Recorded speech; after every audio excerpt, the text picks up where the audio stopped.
Hey, everybody. Kevin here with Pursuing Pixels, and welcome back to another edition of Save It for the Cast. And as always, we're going to be getting to the chit-chat and whatnot. This week, it's just going to be Randall and I once again. This is another chunk of conversation from the duo episode that he and I recorded a couple weeks back. And it does seem like whenever either he and I or John and I get together and do a duo episode, it seems like we talk for like 2 or 3 hours before we even start recording the actual proper episode of the podcast. So there's a good chance I'll be plucking some more from this conversation, but this chunk here is definitely on the Nintendo heavy side, kind of leaning off some of the Box Boy and Box Girl stuff that I've been playing with DJ lately and talking about on regular episodes and Save It for the Cast episodes, and then also kind of leaning off recently on one of my trips home, took my 3DS with me, and I barely started playing Link Between Worlds. I almost said Link to the Past, and I still keep forgetting that game is really kind of like almost like a direct sequel or set in the same universe or whatever, like the same map and everything. I don't know exactly. Again, I've never beaten Link to the Past. I've only made it about maybe halfway through. I get to the section where you start getting to like the parallel dark worlds and you turn into a bunny or that like pink rabbit or whatever.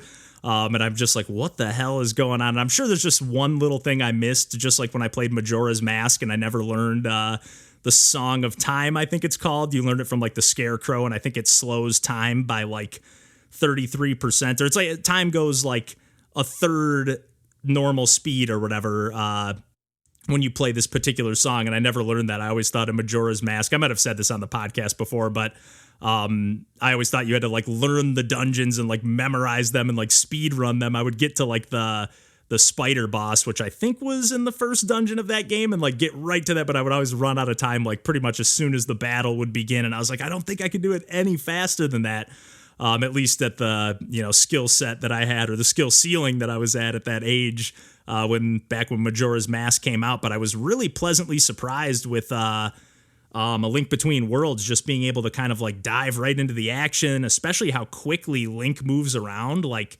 a lot of the old top-down retro Zelda games, like you really kind of move like almost tile by tile. I know some of the more modern ones you can kind of move diagonally, at least I think. I might even be misremembering that. I'm not even 100% sure, but I definitely know some other like modern Zelda-inspired top-down games let you do that, and maybe that's what I'm mixing it up with. But it feels really good to just be able to like sprint around. I guess the games on DS were kind of like that too, Phantom Hourglass and Spirit Tracks, which I never played much of Spirit Tracks.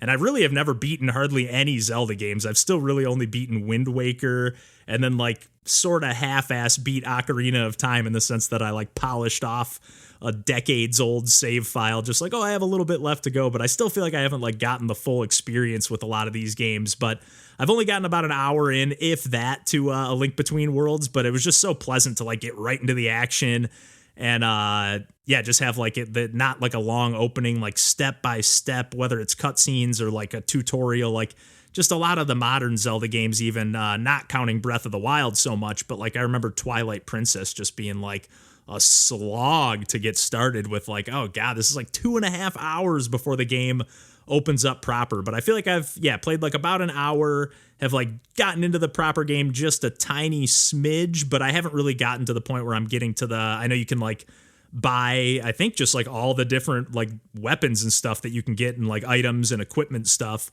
and rent it or whatever, not buy it, but I'm excited to dig into that one some more. I'm guessing in my transition between Chicago and Michigan, and this will probably be the last intro that I record here in Chicago. But yeah, I'm guessing it'll take me a little while to get like my TV set up and my consoles hooked up and everything like that. So I'm hoping to kind of lean into my 3DS a little bit. I'm sure I'll play my Switch and play some stuff on my laptop here and there. But yeah, I'm pretty excited to use it as an excuse to kind of lean into some handheld gaming. And I guess while we're kind of talking about some top-down retro Zelda-style stuff, I did kind of do like a last hurrah stream, although I'm hoping to do maybe one more before I hit the road back to Michigan. I'll be doing them when I'm back in Michigan as well, but again, it'll probably take me a little bit to get set up and situated and whatnot. But I did play a game called Chico and the Magic Orchards, and it's an awesome top-down, kind of Zelda-inspired game in the sense that it's like a top-down adventure game, but I was really pleasantly surprised by this game in the sense that it wasn't like a giant or even medium-sized like overworld that you have to explore. It's kind of like an overworld map that's sort of open-ended where you can go to like a few different zones. Maybe you have to unlock them in order. I can't remember exactly how that worked, but you basically go to a zone and then there's maybe 1 or 2 or 3 different levels in that zone, and every zone has like its own palette. It's very much like a Game Boy inspired game. Like I think it's like that 4-bit or 2-bit, whatever it is on the Game Boy. I think it's 4-bit. And every zone has its own color palette. You can buy your extra color palettes and like just tweak it on the fly as you see fit. But I really like the games that like have like every zone is its own color palette, or every level, or every, whatever it might be.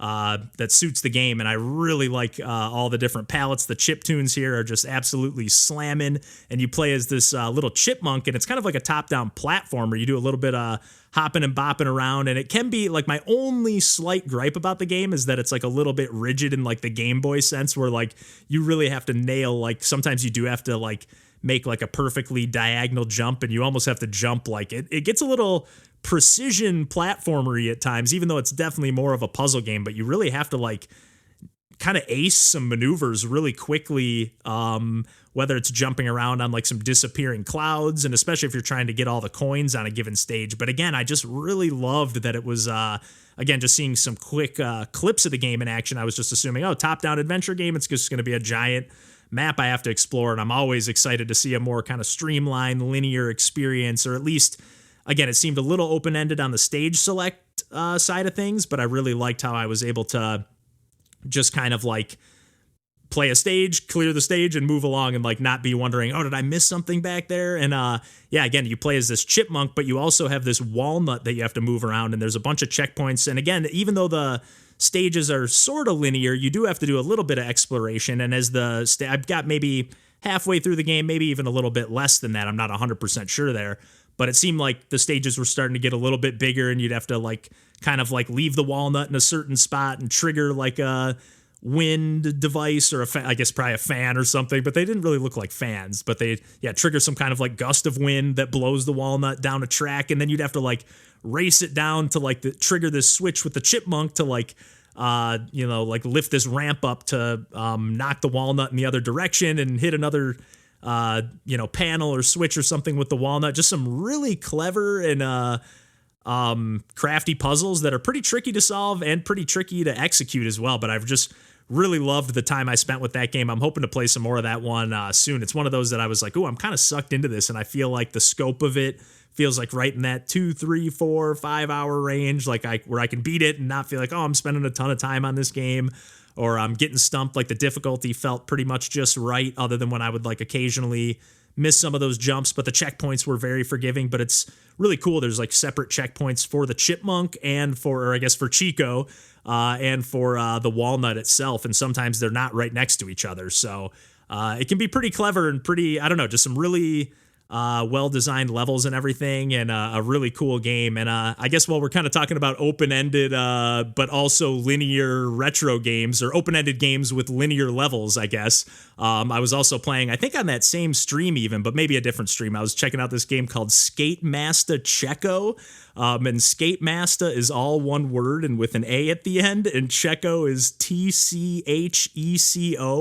And I hope I'm spelling that right, because I know when I talked about Tuin on the podcast, I spelt it, and then I spelt it wrong, and I was like, oh my God.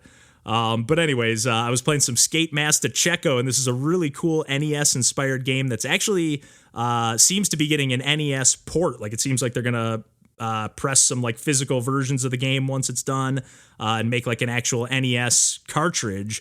But as of right now, this is a game that actually just got sent to us on our Steam curator page, that I was just like, oh man, I feel like I maybe had even seen it before. The character looks really familiar, the Tcheco character, and there is another game that they made before this that same character stars in, although it didn't look familiar to me, although it kind of looks a little bit like that Chin Shan or Shin Chan. I'm not 100%, I'm not a big anime watcher or anything, but I feel like it kind of reminds me of that character a little bit. Just like I've only ever seen like posters or little clips of that show.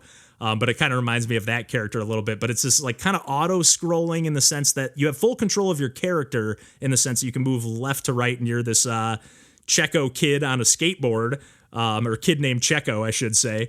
And yeah, you're riding a skateboard and you're kind of like auto-scrolling at all times, and then it's just kind of like a hop and bop platformer, a 2-button, you can jump, and then if you press jump again, you do like a dash, and then if you press a different button, you kind of do more of like a ground pound. But also if you like spring off of enemies, or if you just land on any enemy, you do like this giant like flip spring jump. But there's all sorts of like just crazy platforms and crazy like gaps you have to clear, and you really have to kind of like juggle between like kind of riding the front of the screen and riding the back of the screen, and again like kind of like leaning into like, oh shit, I'm like chaining off of these enemies, and it's very arcadey in that sense. Like, yeah, you're just like have this overworld map. Each stage has like a difficulty rating, like either 1 star up to I think like 5 stars, and then maybe there's like another path, like maybe after I clear all these stages there'll be like one final boss stage or something, or final like Dr. Wily zone. But yeah, every stage ends in a boss fight, and if you collect all like the various like there'll be a different like scattered letters throughout the stage, and if you collect them all, it'll be like a helper character's name, and then you'll just like kind of scream their name out when you get to the boss battle, and they'll, at least on the first stage, which is the only stage I was able to grab all the letters on, they'll like kind of run across the top of the screen and just be like shooting projectiles at the boss. I honestly don't even know if they got a shot in. It might just be like a bonus collectible thing,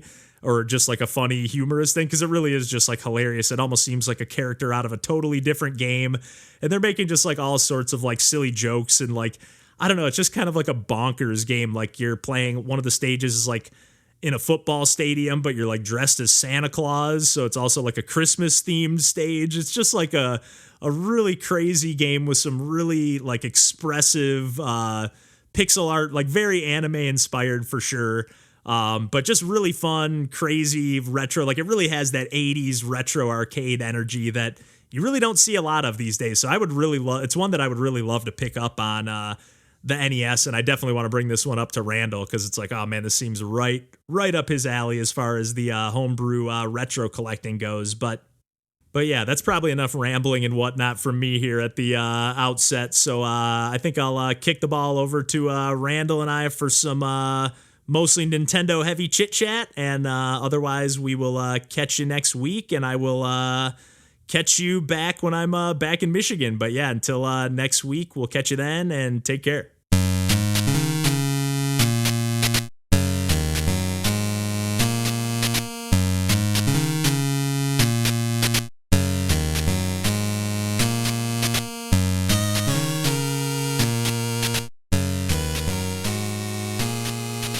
All right, what do we got for tonight? Bowser's Fury. That's my main thing. I also do want to just say that I beat Kirby.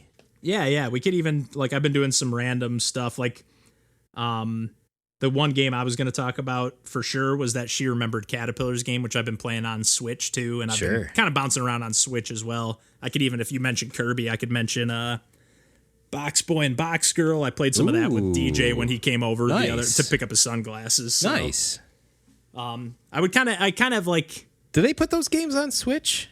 There's a Switch exclusive, Box Boy and Box Girl. Oh. I'm pretty sure it's Switch exclusive. I could be wrong. No. Wow. Because it's got 2-player co-op, unless it was like a Wii U port and I just forgot about it. Box Boy plus Box Girl. But I'm pretty sure, yeah, it was like a pretty early Switch DLC, or not DLC, downloadable game. 4th game in the Box Boy series, first to be released on Nintendo Switch. There you go, yeah. 4th game in the series, though? Yeah. Jeez. Yeah. I think there's Box Boy, Box Boy, and maybe Box Boy. I don't know. Bye Box Boy. I do have all those on 3DS, I think. I'm actually, my trip home tomorrow, I'm not taking my Switch. I don't think. I might end up changing my mind, but I'm going to just take my laptop and take my 3DS. I loaded up. I'm only putting one cartridge in. I recommend that. I'm a big fan of the brings the something with you, one distinct system with you that might not be the newest system with you on a little trip. For whatever reason, Link Between Worlds, like the little gold foil, like kind of caught the corner of my eyes. I was like packing some things up and whatever, and I was like, oh, you know what? I still have like, I don't even think, like, I don't.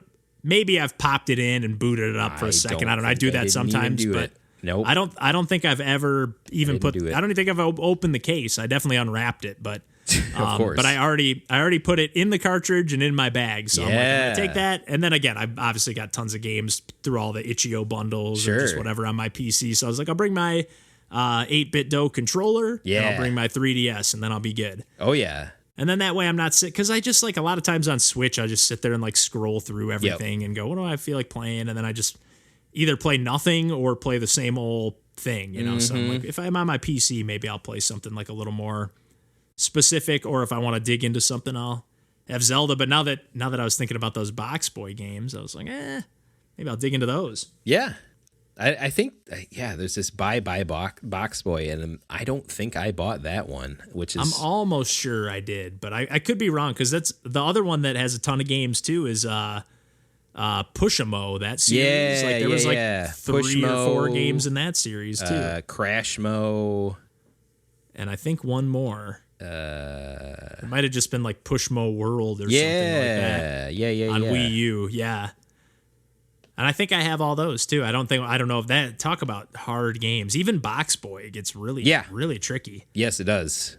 Especially if you're going for the and I got Undergrave I could talk about. Okay, yeah, I got tons of shit I could talk about. So nice. I might mention Into the Breach, but only as a way to like transfer into Undergrave, because I do want to save that for not even necessarily just for John. I feel like we could all talk about that game in general, but I know he's been digging into it as well again. But I might like, just because Undergrave is just like a very similar game, and I would literally just like use it as a transition. But Undergrave, I've talked about it briefly on a Save It for the Cast, but only when I played the demo. So and I also I played Plague of Shadows a little bit, but that could be another thing we could save for when we're all around. Yeah, I figured it wasn't such a bad thing to be like, like John helped me out when I was like feeling blah and like really worn out, and now I'm like, okay, now John's going on vacation, I can give him the same type of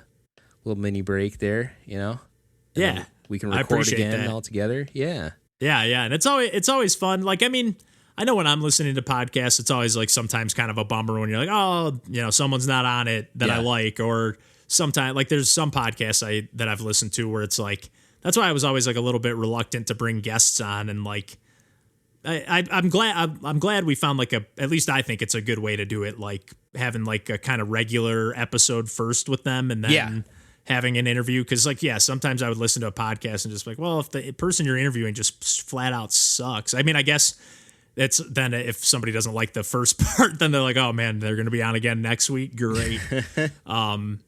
But I feel like I'm not just going, other than like, I know we did a few earlier on where we were kind of like, oh, Lumoth or whoever, even though we kind of had connected with them a tad, but like, now I'm kind of like, okay, I'm only really going to do it if it's like with Kevin Cole or Matt Glanville, like somebody that I've already kind of connected with even if it's just online interactions, like on Twitter or whatever, but somebody that I've had some kind of genuine, meaningful interaction with, where it isn't just like, cool game, I've actually had like, oh, hey, nice, and thanks for watching the video, or just some kind of back and forth.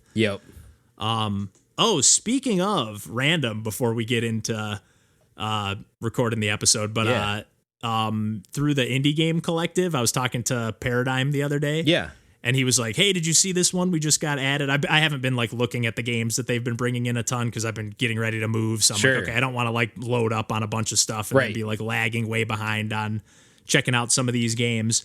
But he sent over, he was like, hey, did you see this? We just got this Save Me Mr. Taco game. And I was like, no, I was like, I hate to break it to you, man. I was like, that game is trash. But I found out that apparently this is like Save Me Mr. Taco Definitive Edition. Yeah. And apparently I thought I saw something about that. The game was like, I was reading up on it, and apparently published by Nicalis the first time around, literally would not let the developer patch the game for 2 years. Like, he had to like get in some. What is wrong with Nicalis? Why are they such dicks? I do not know, but for whatever reason, like, the developer was like, it was really frustrating for me, because like I agreed with players on their complaints about like the camera and the player physics, and like I wanted to update and fix those things, and I wasn't able to address the players' concerns, and like it just apparently was like a huge frustration. And I did, even just watching the trailer, I was like, man, everything does really, like, it looks smoother. I was like, I'm gonna give this game another chance. I really went from like I was straight up was just like, oh, Paradigm. I was like, you're gonna be bummed. I was like, but this game is not good. I was like, we actually like did one of our practice episodes about that game, and we both like Randall and I were pumped to play it, and we kind of both like didn't trash it, but we were just like, it was frustrating. It's just like, it's just meh at best. At least that original version. It's just like, Everything here looked like it had like a little more, it almost looked like it maybe even added like a frame or two to like the animations to like make things look smoother. Like I was like, this looks like they gave it a fair shot at like really trying to, and I have played like after doing like new Super Lucky's Tale after just regular Super Lucky's Tale. And it's like, I didn't play much of the original. I think I did play it a little bit on Game Pass, but both were already out, so I was like, well, why would I not play the new one? Right. That's supposed to be way better. But from everything I heard, it like they did make some new levels or redo some levels or some things in some regards, but I think a lot of the stuff was just like some minor tweaks to like player physics and like changing the way the like spin jump feels and works a little bit, and just fine tuning it. And that's like went from, well, I don't know how the original was, but is like truly one of my favorite 3D platforms. Oh, yeah. I still like have an itch I never finished like the final challenge levels of that game. Yeah. And then, well, maybe we can even talk about that a little while we're talking about, or it might randomly come up while we're talking about 3D world and just 3D platformers and whatever. Totally. But I was otherwise just going to talk about like some of these brain busting puzzle games I've been playing on streams lately, whether it's like Undergrave or She Remembered Caterpillars or, Be Glitched. Those were kind of the three games that I've been digging into lately. And then I figured I'll save Pocky and Rocky for when you get some time. And there's literally put it in my Switch, rush. Let alone I'm like, oh man, Yoshi's Crafted World. I'll play that. I think I got that in on either a Save It for the Cast or in one of the ones with John. I was just like, I'm just going to talk about this because Randall's not going to. It'll be a while. Yeah, that was the right move. I think it's on. Where is it on? Or maybe I just grazed on it. I can't. I feel like I just remember editing that and like a Save It for the Cast. Yeah, I don't remember where that was. Oh my god. But no, I never any pressure. And plus, I think it's actually kind of fun when we like wrap back around on a game, whether it's because it got a new update or because somebody else has a new opinion on it, or just refreshing our opinions on it or whatever. I think that can be kind of cool. So. Fiona noticed my Yarn Yoshi amiibo and is one of her very favorite things now. And I'm just like, you can have it, honey. Like you love this thing, like one of your babies. Like I can't. This is yours now. So she's what color? What blue. color do you have? Yeah, same here. Same here. Good choice. Yep. I'm like, I love this amiibo, but she loves it even more than I do. So here you go. Yeah, you can't. You have to give it up. Yeah. Yep. I love my brother and his wife. Every like month when their new son, my nephew, I guess. Yeah. Like they take a picture of him in front of like a little board that I think they put like his height and weight or whatever in like 2 months and whatever. And they've been putting him with that Yoshi stuffed animal every time, like right next to him. And he's like, they're roughly like the same size right now. Nice. So pretty great. But I'm just like, okay, clearly got the good gift. Got the right stuffed animal. If I'm getting in the month photos with the stuffed animal gift. Yeah, that's pretty hollowed territory there. Yeah, that's like, those are immortalized. Yes, they are. Yes. Even if he ends up like ripping that Yoshi to shreds or hating video games when he grows up, that Yoshi's immortalized. Yeah, you can't hate Yoshi though. Yeah, you really can't. And I'm pretty sure we got him started right. He'll be craving some Super Mario World in no time. He'll play Mario 3 and he'll go, this is pretty good, but it's missing a little something. It needs a green dinosaur, I think. The green dinosaur is very good. I can't hate on Miyamoto for adding Yoshi to the Mario formula. We'll probably, I'll save it for, because I did talk a tiny bit about my Super Mario World playthrough with no Switch Palaces recently. On Save It for the Cast, but I just grazed it, so I could even talk about that a little, because God, that game is amazing. That game is like a freaking bullet hell at times, man. Yeah. I don't know if I said that on the podcast. I think I did, because I think I did mention when like that ghost house where like the ghosts are like dive bombing down at you, where they're like, there's some crazy. Is that also when you get the massive bullet bills that are like screen size practically? Either that, or it might actually be the ghost house that has those like green goopy Yeah. like circle things. Yeah. It might be that one. I can't remember now, but I just remember there's like one level where like the whole top half of the screen, or probably like top 3/4, is like filled with ghosts. Yeah. And some of them are invisible, but like very few of them, and they duck down lower than they usually do, and they don't behave like, they're not the kind that like just when you're not looking at them they don't move.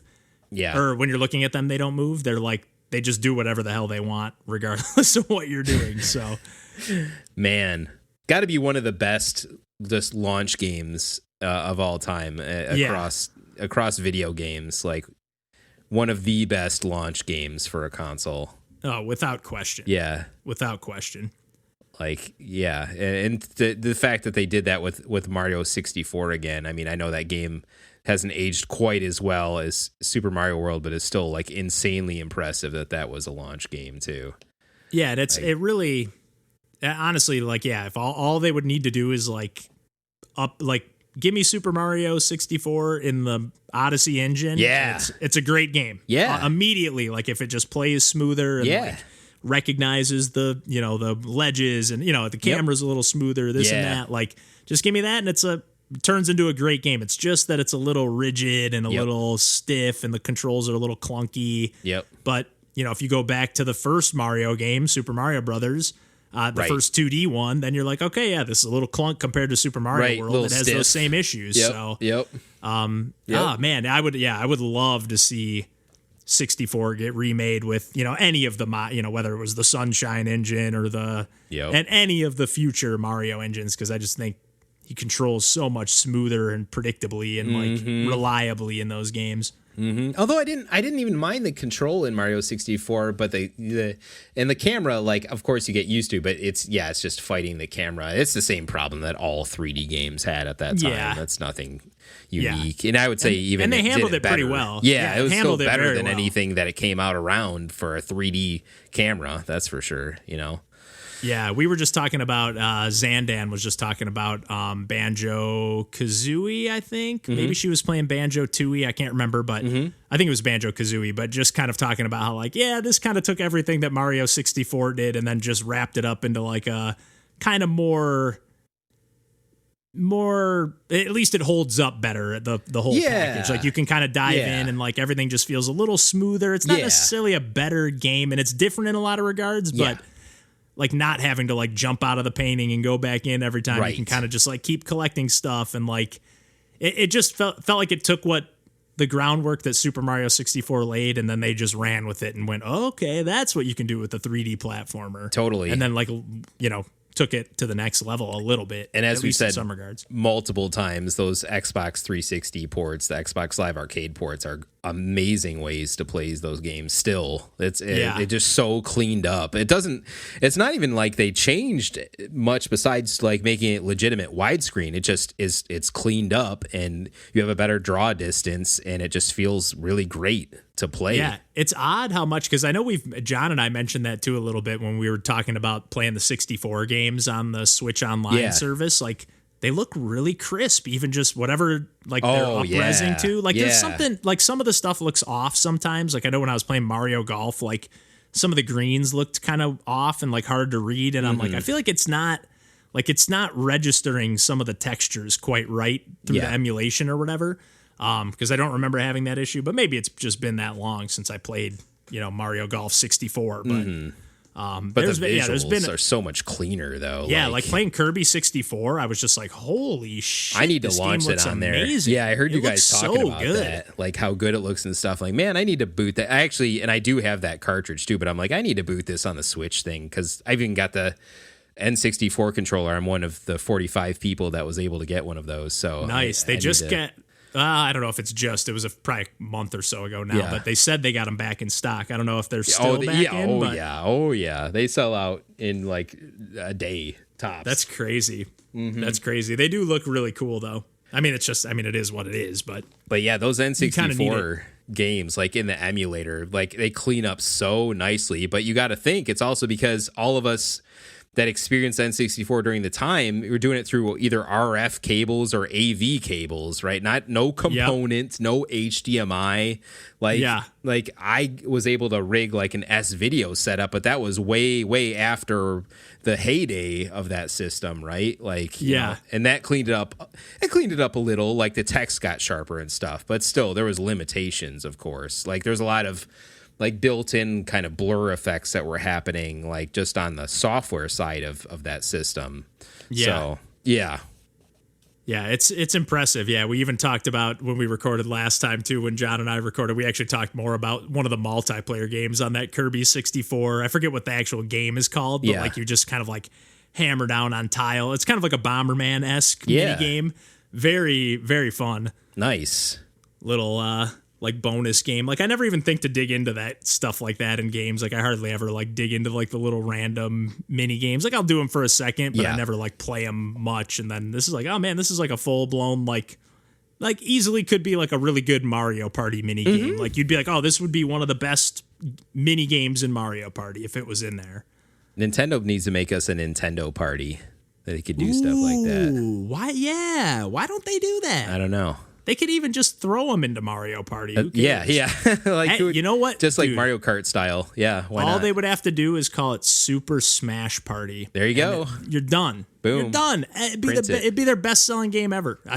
Like, it truly would maybe be their best-selling game I mean, ever. I don't know if it would outsell Smash Brothers because that sells just boatloads too. But it could potentially give them a whole nother, like a Smash Brothers for the casual fan. It could give them like another version of that game, but for like the family Nintendo players, you know. I mean, I like that last Mario Party quite a bit. Yeah, so. It sounded like they got it right. Yeah, basically. I mean, hard to mess it up if you're like, hey, we're gonna take the best of everything we've done over the years. It's like, okay, you better not mess that up. And like streamline quality of life stuff for the actual going around the board process, but still like have that be fun and like engaging. But it's just you're not wasting just tons of time watching the CPU computer. Players. Yeah. So it's like you want to see what happened, but you don't need to see every last dice hit and whatever. Just and every womp, womp, text womp. And like talk to Kamek or whatever. Go to the item shop and decide which. Yeah, like, just have them walk by, have the little item pop up over their head and run along. Let's move. Yeah. So they got a lot better at that stuff. So I'm still encouraged for the future of that series too. Okay, that's good to know. Yeah, if they can get that back on track, I'm all about that, especially if they can have them online too. Yeah, which I think this last one finally was. Yeah, I think they at least had like more than just the base. Like, cause I remember the first one, like whatever the first one on Switch was. They had like the like modes for online, but it was like very specific, like just a handful of like modes and mini games that were like made for that. And I think they patched it later. Like, I think so. Correctly. Yeah, and it was I believe you're right. Yeah, so, but it was like even 2 or 3 years later. And they were just like, now it's online. Man. What? You play with your friends anytime. It's like all my friends sold their copy. Yeah, most people I know don't sell their games, but most people I know didn't even get the game. Exactly. Like no one's playing that game anymore. Like where was this before?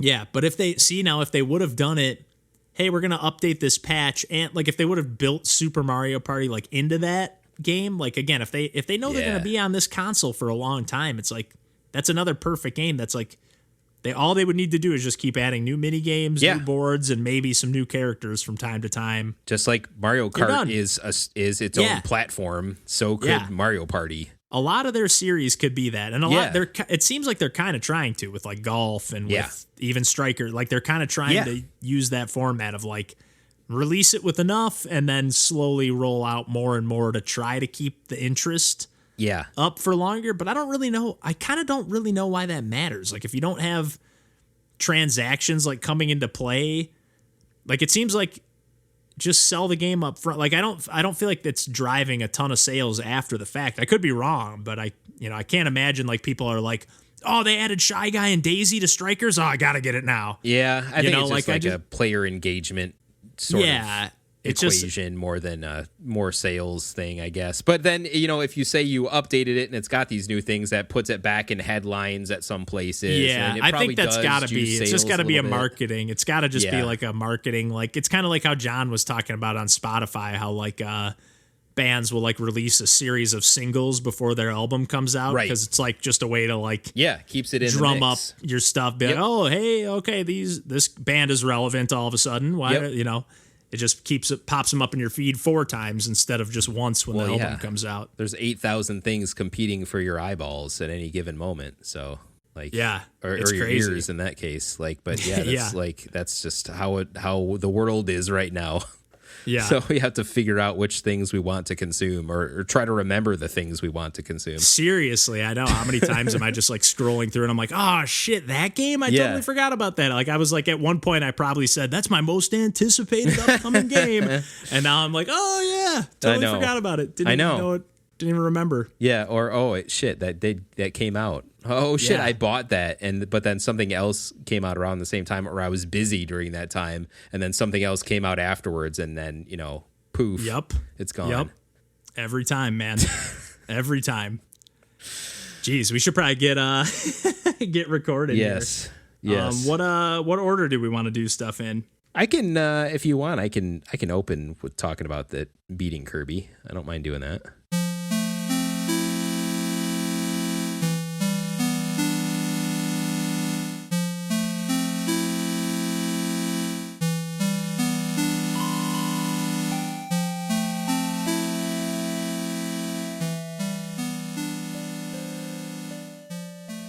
Kirby Forgotten Land, because Box Boy is Hal, right? I'm not misremembering that. I'm pretty sure that's the reason why I was connecting that in my head. Yeah, dog for a with second eggs. I was like, is it Intelligent Systems? My favorite dog with eggs. Yeah, yeah.